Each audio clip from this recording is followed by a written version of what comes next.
Hi, my name is Sanvi. Today we're going to be speaking with Mrs. Varuni Bewtra. Mrs. Bewtra graduated from Rutgers University with a degree in economics, double minoring in business administration and entrepreneurship. After graduating, she worked at JP Morgan Chase for 3 years, taking on roles such as senior associate in liquidity risk. In February of 2021, Mrs. Bewtra started working at Audible, an Amazon company, as senior program manager. She also completed a Master of Science in Business Analytics at NYU School of Business this past year. So, Mrs. Butra, thank you so much for sitting down with me today. How are you? Good. Thank you so much, Sanvi. How are you? I'm good. Thank you so much for sitting down with us and sharing your advice. So, are you ready to get started? Yeah, definitely. Great. So, first of all, did you already know in high school that you wanted to study economics or business?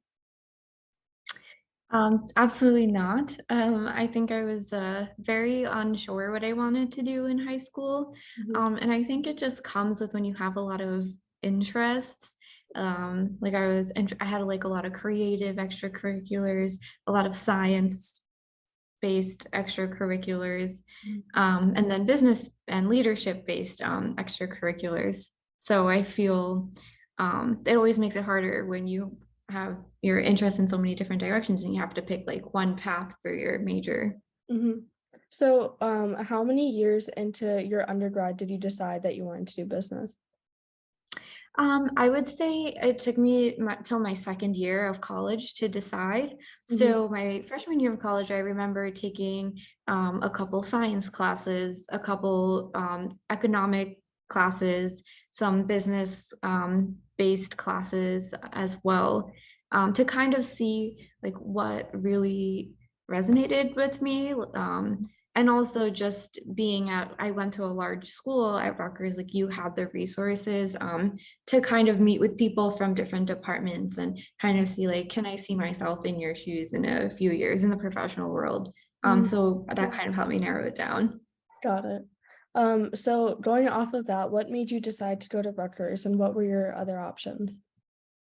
Sure.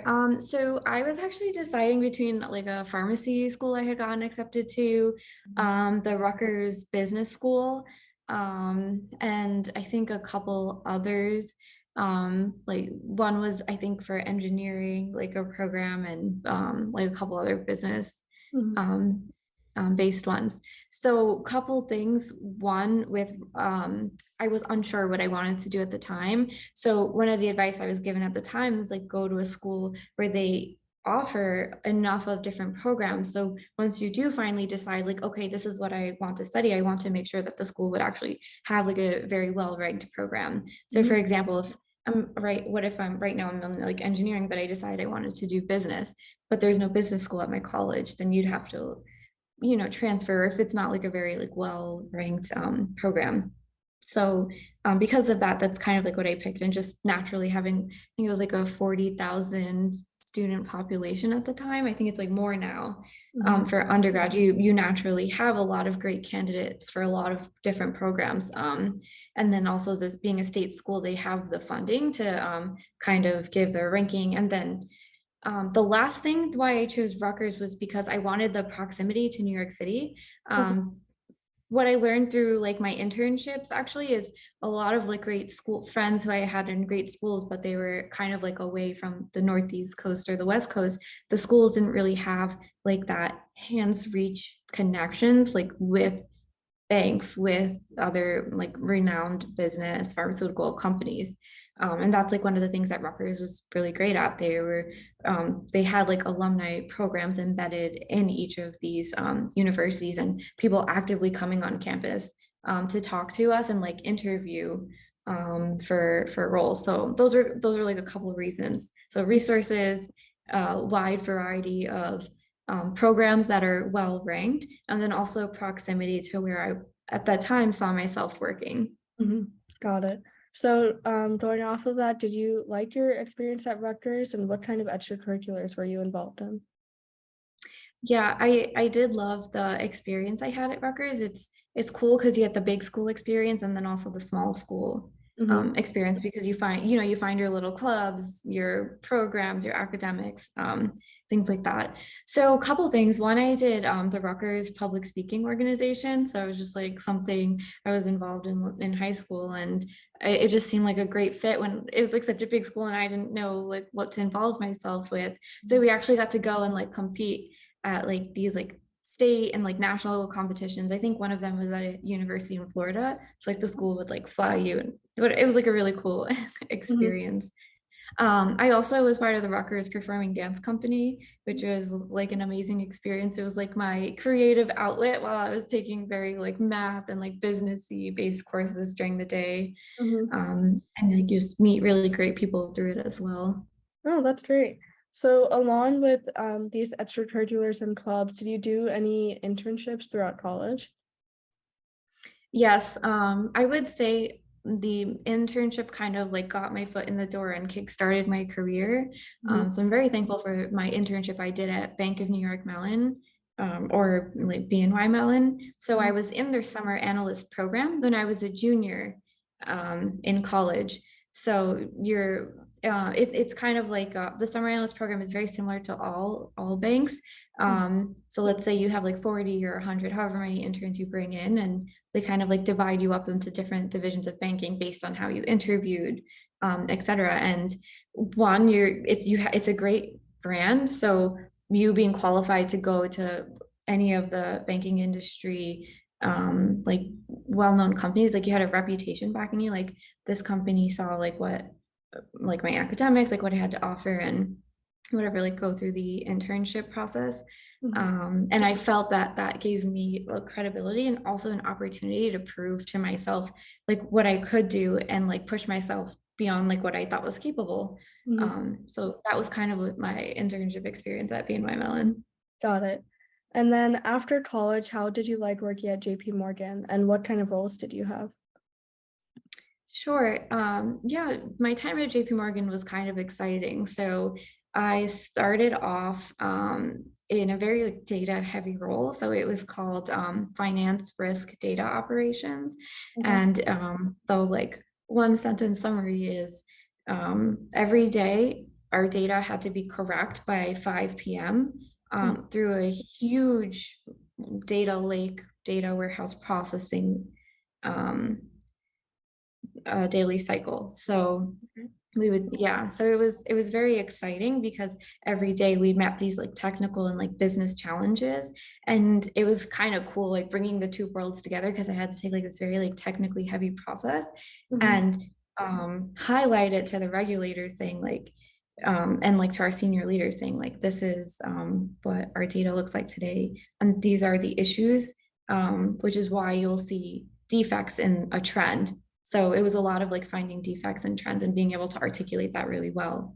Got it. Um, and it was really cool. I ran through my first promotion that year Mhm. from that, which is really cool to get visibility and exposure, et cetera. And then my last role at JP Morgan was in liquidity risk. Mhm. So that was it was interesting because that was now more on analyzing the bank, looking at trends, looking at the strengths and weaknesses based off of the data and helping to report that out to regulators. So it was a very challenging role, I would say, and I think all of it was a great experience for me. Yeah, definitely. It sounds like it. How long were you in that last role for?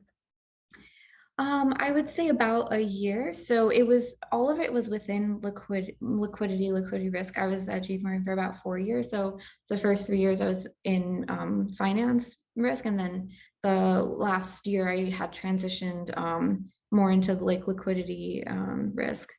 Got it. And now you're a senior program manager at Audible. So how do you like this position and the overall company? Yeah, it's the exciting thing is that, when I graduated from economics and, I got my first internship at BNY Mellon, I thought, great, I'm going to be in banking and finance for my career. Like I like it. It's challenging. I'm doing well. And I think I'm going to work the way up the ladder. But it's like interesting how just because you studied economics and started in banking doesn't mean you're going to like stay kind of on that track your whole career. So it was cool being able to transition to a tech company. Mhm. But I do a lot of strategy work. Basically, what we do is we support our CTO at Audible, and we help a lot of strategy driven work, a lot of data analysis. It goes very hand in hand in what I studied in grad school. So Mhm. it's like understanding data, taking it and translating it into guiding leadership and strategy going forward for the company. Mhm. So, what does an average work week look like, and what are your daily responsibilities? Sure. So, one of the interesting tasks that I kind of work on a daily basis is performance metrics. Mhm. So, as a tech organization, it's very important to have healthy tech, to have secure tech, and to have futuristic and, um, market competitive tech as well. So what I do is I take the data that's available and come up with like tangible and automated solutions to help us track that on a daily, weekly, monthly, annual basis. Mhm. Like year over year, how did we make our data more resilient, more secure? How did we speed up the delivery of our products and things like that? Got it. And then, with those responsibilities, what's your favorite part of your job? I think my favorite part is that no 2 days are really the same at my job.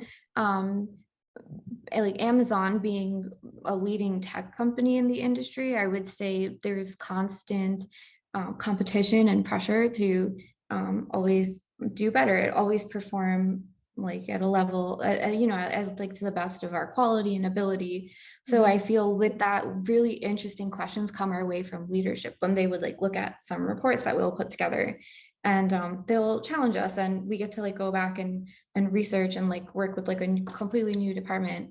Like I would have never worked with like the machine learning team, but I did for this like one question, and being able to like turn that back into like a recommendation. So I like that it's like different every day. Yeah, yeah. Um, so you completed an MS at NYU Stern School of Business while working. So how did you manage these two commitments? Is definitely challenging. It was very like, okay, I'm in work mode. And then when it was time for me to go out for class, I had like a 15-minute interval to kind of like switch gears, pack up, and like go to school, start heading out to school. But like how I balanced one, having a really good support system at work, a manager who had a good relationship with me, Mhm. and who supported me to invest in myself. That's the most important thing. You want to make sure you're at a company where they support you investing in your education and making yourself better, learning more skills. So having that understanding took off a lot of pressure where I was still delivering what I needed to. There was this understanding that like I could talk in my one-on-one with her about my schedule for this week. This is exam week, so I might need an extra day to like deliver some, things like that. And then at school, it's networking and, just building those like lifetime bonds that like I did with my cohort, and Mhm. just, being there in person. And like I was excited. I looked forward to being with them. And now we've like built this like really great class that Mhm. I hope we will keep in touch with forever. Mhm. So Yeah, that's great. So after finishing your MS, are you glad you did it? Does it help you achieve some goals at the company? yes, absolutely. I would say it brought a lot of efficiencies. Mhm. One of the things is in from my MS, it was learning tangible skills that could help make me better. That was kind of what I was looking for when I was trying to figure out what I want to do for my master's. And the data analytics program was great because it's a lot of like theoretical like strategy building, but also a lot of like technical skills I learned. There's these plugins that I never knew existed in Excel, and I've introduced it to work to like optimize solutions, to like drive automation and bring real-time analysis from what I learned. Like I help measure our data better through it.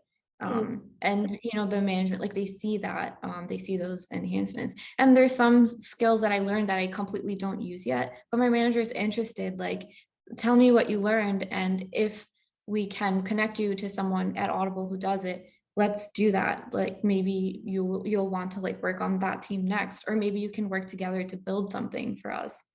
So it So helps you grow in the company. exactly. Yeah, yeah, that's great. And then one of the things that I feel like high schoolers really worry about is work-life balance. So working at Audible, how would you say your work-life balance is? Um, I would say that I do have a work-life balance. Mm, Um, but I will also say it's seasonal. It's okay sometimes you have to give more time to work and mhm, you didn't get as much time in the evening. mhm, Um, but there's but when it's time and you need a break and things are calming down, you have to make sure you carve out time to do the things that you love. So I mhm, would say always have a list, like the top three things you always want to make time for in life for yourself, or think for your for your own wellness, your physical wellness, your mental wellness, or emotional wellness. Like what are those top three things?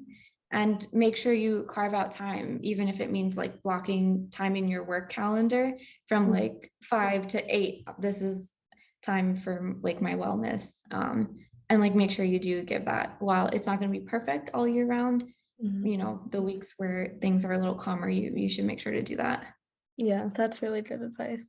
And then in general, what are some pieces of advice that you would give to high schoolers looking to study economics, business, and maybe even specialize in business analytics? Mhm. Sure. I would say one, like look at the skills you're learning from each of these programs and see what fascinates you and what you want to be good at. Mhm, For example, in economics, it's a lot of like critical thinking, a lot of theorizing, and helping to come up with like unique like problem solving solutions, like very strategic. Um, if that excites you, think about those things because you could learn those skills through the economics program.